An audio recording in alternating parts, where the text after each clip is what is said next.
Good morning, everyone. It's Maria. Welcome back to my studio.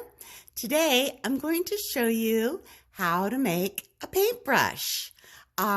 These guys are cool. They have little hairy bristles on them. And yeah, I made one in black bristles and one in ivory. And I think I'm going to do the demo on ivory because, I want you to see everything. So let's get started. So our colors today, we are going to start with a fret burnt umber. And this is a new glass for me, and I have to say I really, really like it. It's got some striations and marbling that make it really, really good for stuff like wood. So we're going to use that to make our handle. And then for the brush part, I have a rod of ivory. I also have a thick stringer of ivory. That's going to be the bottom layer of the brush. And then I pulled 3 really thin stringers of ivory. And we're going to actually layer the bristles. I'm putting the thick stringer down first, and then we'll put these little thin guys so that it'll make it look like a brush.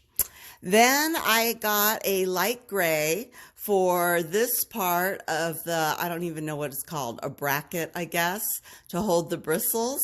And then I thought for the paint, I would go ahead and do yellow. Since I don't have a yellow one yet, let's use yellow to put the paint on. And those are our colors for today. So for today's bead, I'm going to go ahead and just start from the beginning and make that barrel for you. So you guys can see it's not super big or super long, so it won't take a lot of time. And I thought, you know what, I'm just going to go ahead and just start from the beginning and make the whole bead. And there's a good example of why you should heat your rods slowly.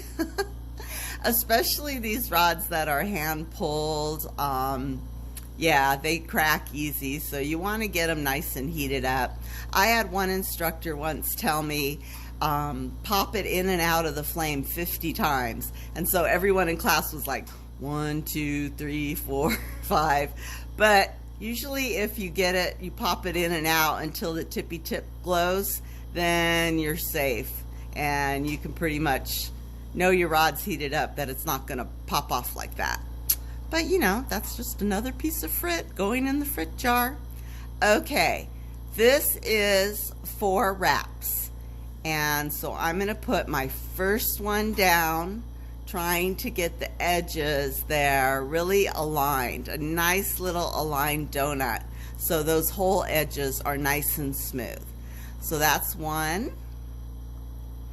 Let's do 2. And the third one.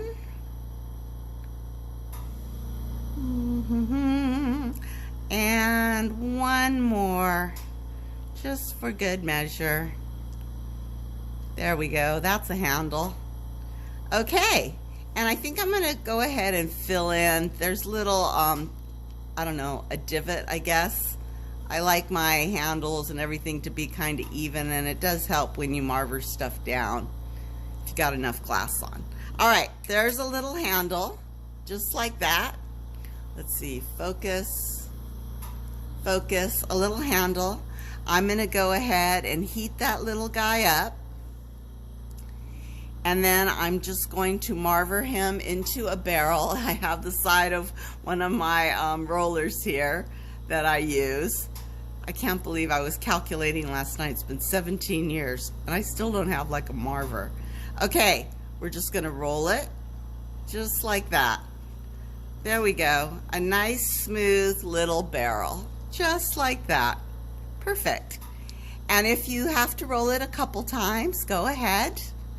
I know sometimes I roll and I can't roll consistent, and then you get flat marks and stuff, but that's okay. Then you just kind of put it back in the flame and flame them out, flame them up. All right, that's a good handle. So now we're going to go ahead and work on the brush part of our bead. And I've got my rod of ivory, and what I'm basically going to do is put a donut on top of my barrel. Well, kind of on top and kind of next to. So I'll show you what I mean in a sec here. All right, the first wrap I'm gonna do right like a fourth of the way on top of that handle. See how I'm going there? And that kind of connects the bristle part, the brush part, to the handle part. So I do want it connected to the handle. So that's my first wrap. Let's go ahead and do another one. I'm gonna do 3 wraps for the bristles, for the brush. So 4 wraps for the handle and then 3 wraps for the brush. Just like that. And now I'm gonna go ahead and put a second wrap on because I want this to look like a square that's attached to a barrel. It's all about shape right now and just getting a good footprint down to start your bead with. And go ahead and make sure to keep the edge of that handle on the other side nice and warm. Okay, that looks good. Now let's heat up that little donut that I just made, the little ivory donut here. We're just gonna heat her up a little bit. And today I'm going to use my mini mashers to mash down just that ivory part, just where that donut is. And let's see if we can get a square brush shape. There we go, just like that. Kind of looks like a little lollipop. And we can square up the edges. Just like so. Okay, so that's our basic shape for our brush. Now, the first time I did this, I used my skinny stringers the whole way and it took forever. And I was like, oh my God, I gotta do something. So I have my fat stringer and we're gonna put down just the first layer of bristles. So right there at the point where the brown meets the ivory, we're just going to draw a bunch of stringer lines, basically, just starting to try to build up some of those bristles. They make a good background. We're gonna go ahead, we're gonna do the sides of the brush, just like that. And of course we do the other side, the back of it. Here we go. This is great. I know the first couple brushes I was like, oh, these bristles are taking forever. People are gonna unsubscribe because this is so boring. There we go. Now, if you see spaces that like in between here and here and here, you can go ahead, use your fat stringer as much as you want to lay down your base of bristles. Say that really fast without coffee. All right, coming along. Don't worry about the little nibby nibs at the tops here because we're going to cover those with paint. So you don't have to worry about them popping off or anything like that. They will be just fine. Okay, that looks like a good start to our bristles. Let me see. So you can see how I got those base bristles on there. Now I take my skinny stringers and let's just start filling things in. You don't have to worry about things being right next to each other. Just make it look like bristles. Oops. And you can start to see how this is getting very textured and very, very hairy, I guess would be the term. Very hairy. That's what you want. You want a hairy bristle. I think I dated a guy once named Harry Bristle. I don't know. Sounds familiar. Okay. We're getting our bristles on. There we go. I think we're in good shape, you guys. I like it. And everyone gets the general idea here. Okay, let's do, wow, that only took one stringer. Cool. All right, let's do some cleanup work before we put the bracket on. At the base here, I'm just going to press this stuff in kind of flat. I want a flat surface to put that gray bracket on. All right, that looks good.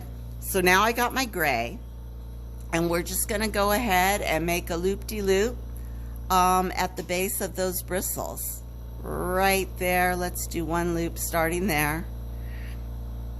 The biggest challenge here is keeping it straight. And again, just rotate your bead. Put your stringer in one spot and rotate the bead, and you'll come out even every time. And then I'm going to go ahead on the inside. Oops, trying too hard. I'm going to put some right on the inside there, just like that. And then let's go ahead and clean it up a bit. Marver it down. Make it look like a paintbrush. I totally messed up that spot. See it? Oh well. This is a reject from Home Depot. This is in their clearance section. Okay, I'm going to just show you this side since this is the good side. There. So that's the little bracket. Now let's put on the paint. And I got my little yellow stringer here. It's actually not a little stringer, it's a fat stringer. And you know, just blob on the paint. Just like that. You got drips and blobs, and I want to cover up all those little nibby nibs. You know, let it drip down the length of the brush. Cover up all those little nibby nibs. Maybe on the inside go a little bit closer to the mandrel. You don't have to get this perfect because it's paint, and paint drips. And the more drips you have and the more ridges, the better, I think.